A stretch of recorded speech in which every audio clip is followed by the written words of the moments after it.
Welcome back to What Arty Noobs with General Disturbance. This is the ELC-790. It's the Tier 8 French light tank. It's located on the A spawn, or the A square, of Fata Morgana, and it's Aurorik78, and he's being accompanied by Aslains in this game. CVS, bounty exhaust, and improved optics. Game on! Well, 3 marks of excellence and, of course, masses of ace tankers in this vehicle. Aurorik is one of the light tank specialists in the game. A lot of people go to him if they want to find out how to play it. Not everybody can play light tanks,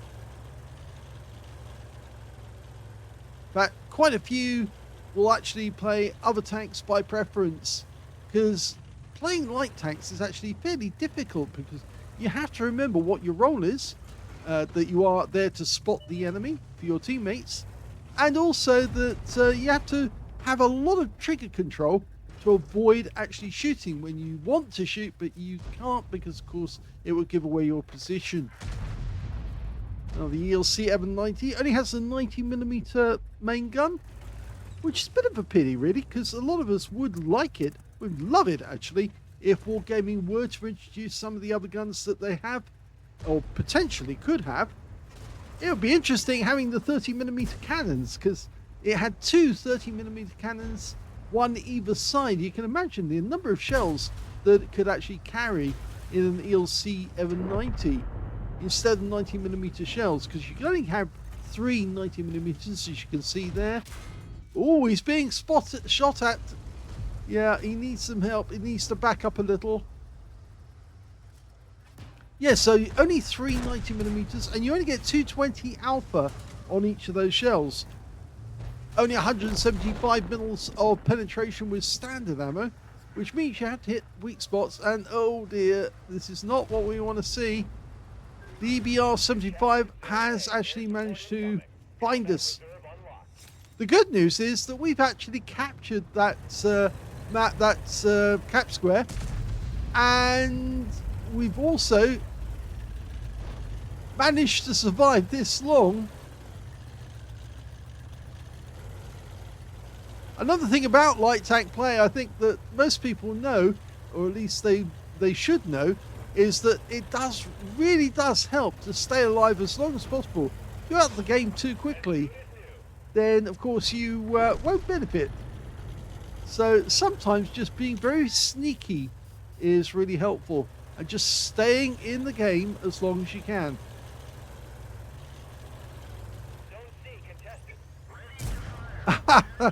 Very sneaky, coming up behind the enemy there. The Sentinel's turning his gun to try and get a shot on us. Unfortunately, it doesn't work out so well, and before we can get into cover, one of our teammates takes him out. Yes, he made a bit of a bad mistake, because we had a Vz.68 who was nearby. Unfortunately, this resupply square is not available, or resupply cap I should say, because we last refueled only a short while ago. Aurorik going to move forward and see if he can spot where the rest of the enemy is. Now we've got full health.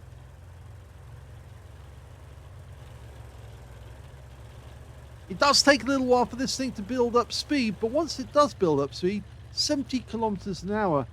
It's about the size of a Fiat 500, which is a very tiny car. There's one of these at the Musée de Blind at Saumur, and it's squeezed in between a couple of parked cars. Locked on. Decided to get very close before he fires. It's 2, and he's backing up. Oh, now that's interesting. Oh, we did get hit. In fact, we got wiped out. That was unfortunate, that. I didn't think he could actually get that shot in, because his barrel was pointing at the ground at the time. Ready for deployment. Well, we can't go onto the D block because that's blocked at the moment. The limit of tanks has been reached, but we can go to one of the other ones. Oh, well, we've actually been able to get into the A block. Oh, and he's in the T92 right now. This is Aurorik's favorite tank. It's amazing that you can actually fit 4 players or 4 tank crew inside this vehicle. Probably need to explain where all of them are. Well, on the vehicle as you're looking at it right now, on the left side at the front in that little cupola is actually the gunner, and directly behind him is the loader, funnily enough. On the left side it's the you'll actually see, oh, that hurt. Okay, on the left side it is actually the commander, and he's got his radio down below. The driver is actually in the front of the vehicle, and in fact the engine is directly alongside him. So as you're looking at it right now, on the left side it's actually the engine. On the, you can actually see the cupolas for the or the slits for the driver. 3 marks of excellence on this one because it's very well played, and he's doing exceptionally well. Oh, unfortunately that Tiger 2 was able to get a shot at us. Well, we can't stay here for very long, otherwise that ISU is going to make mincemeat of us. So we did have to take a subnormal recharge and we got wiped out.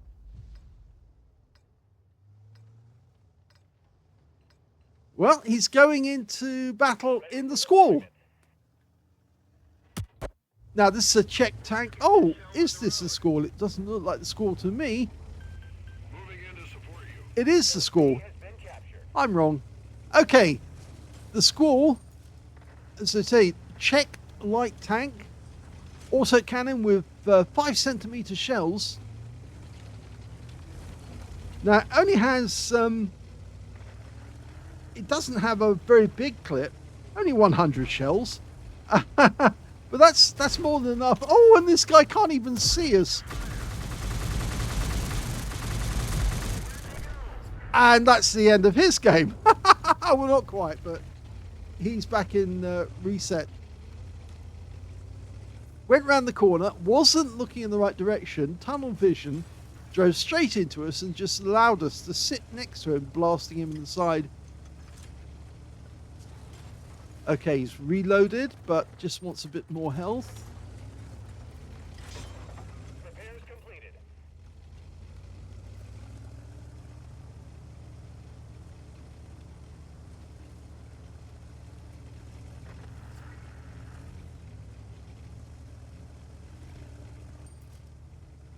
Surprising, even though these shells are 5cm, they can only do 8 hit points of damage. But they've got 182mm of penetration. You can see here that Aurorik actually has got not only standard shells, 900 of those, the armor piercing, but he's also managed to get 16 the high explosives as well. 16 alpha, but only 50mm of pen on those ones, so much less pen. The sort of shells that you really want to have when you go up against a weak-skinned vehicle like that Barask.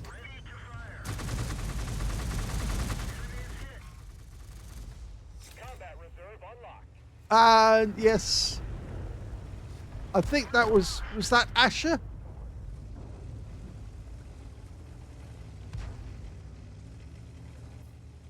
Notice the all-round vision. Keep an eye on where the enemy is, where you might get hit from, where your cover is, of course.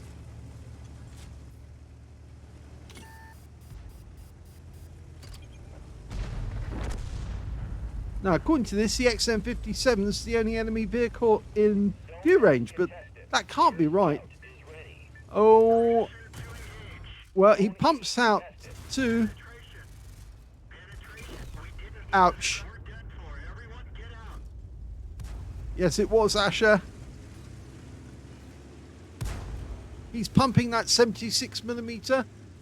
Whilst the XM is being fired on from both directions, there's not much he can do. He is going to go down.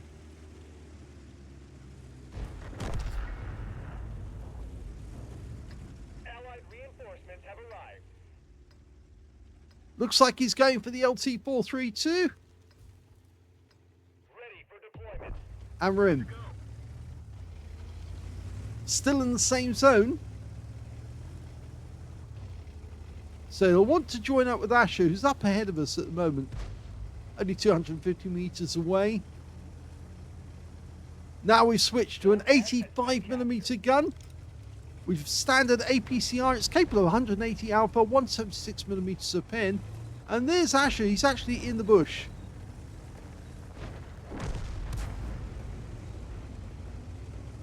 Okay, so now it's time for some harassment of the enemy.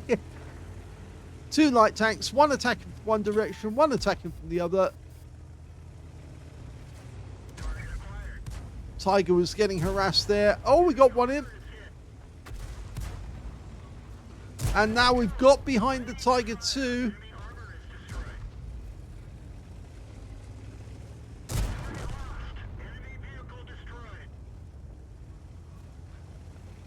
Good double teaming here. But we've got a G-Saw there, which we need to get onto. Or is it? It's a Hawk 90, actually, not a G-Saw. He's gone low. Ooh, that was thought to be rather hard. The Hawk actually rammed into us. He did do a fair amount of damage, 182, and also one shot from that 90mm for 259. But he was taken out the game, and we did get the kill.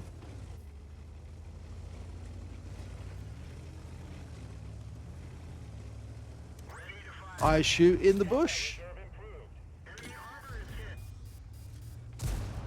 And we got promoted to captain. Oh, Scorpion.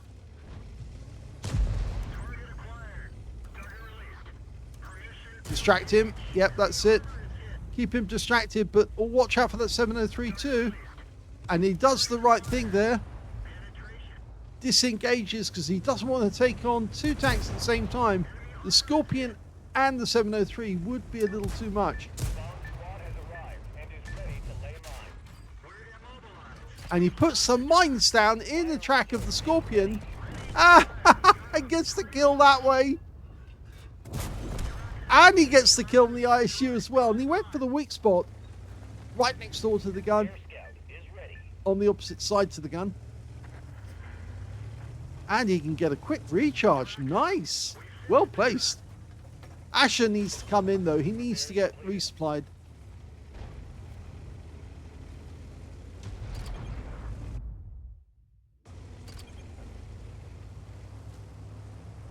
Surprised that the 703 didn't come out.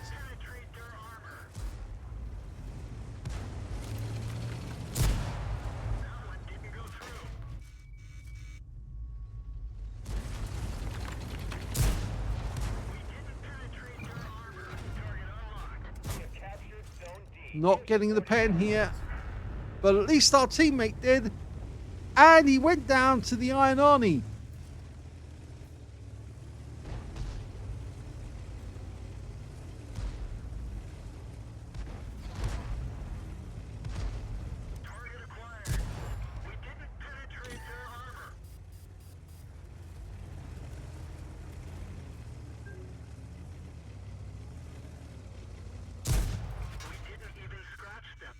It's 2-on-1 there. He needed to go down the dip.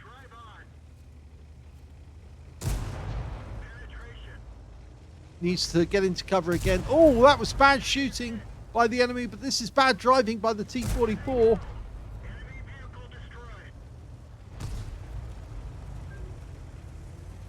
Going to quickly recharge. Unfortunately, there is a delay.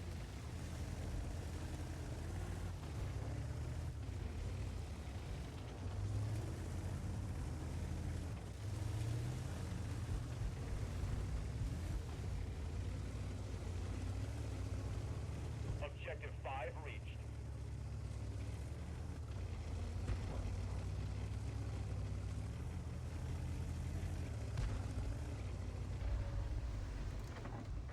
Zone E contested. Enemy armor is hit. Allied reinforcements have arrived.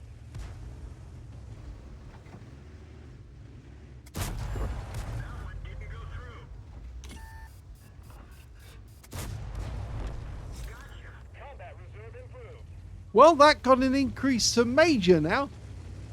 But he still needs to get that recharge on his supply.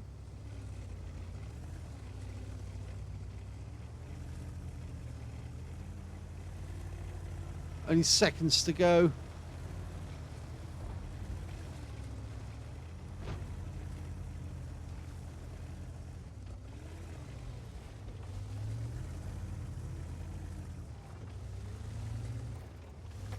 Two of the objectives already being struck.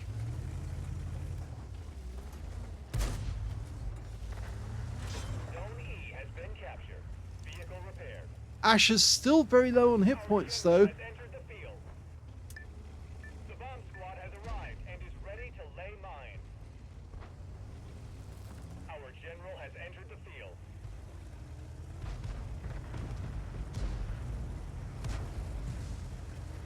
Target acquired. We didn't penetrate their armor. Inspire reserve is ready. I don't see the target. Target acquired. Enemy is hit. Oh no, it was getting hit by all angles. Yep. We're done for. Everyone get out.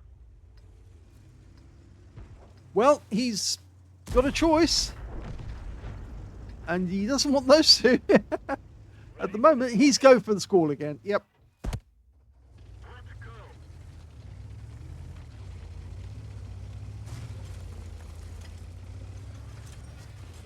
Objective 3 reached. Now, where is Asher? Asher's full health at the moment, so did he get a reset? Yes, he did. He's in a different vehicle.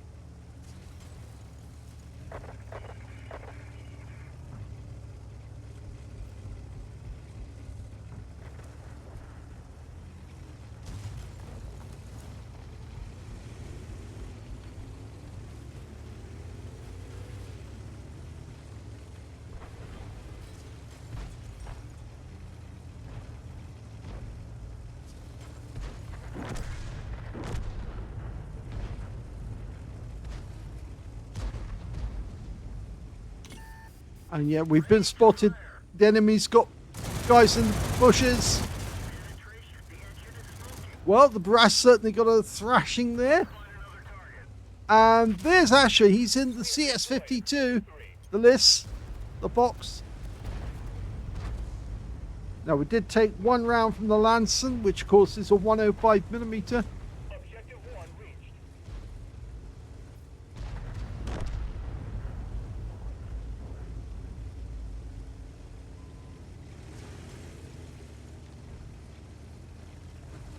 Now, we could double team this XM. Need to get behind him. Oh! Well, we've got a few shells into him. Our general has entered the field.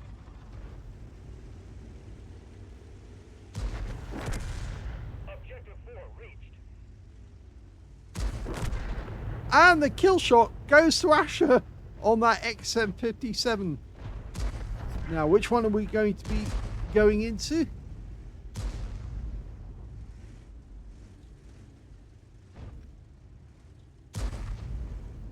You can see the objective is slowly being wiped out, but the next shells should do the job. Oh, just missed out. Only 37 hit points left. And Asher gets the objective. We have destroyed an objective. Only one left.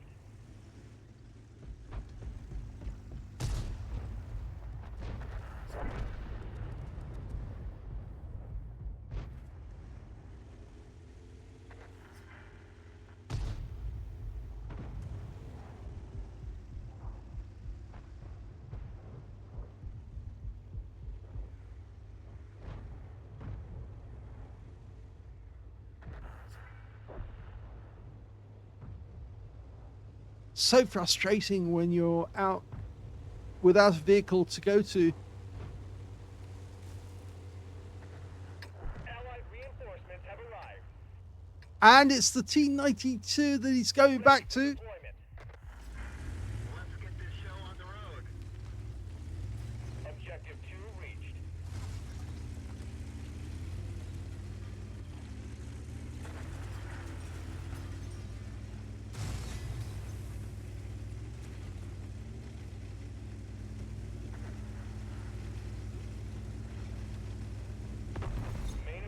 have been destroyed. Well done. So rank of major in this one, and it's game over.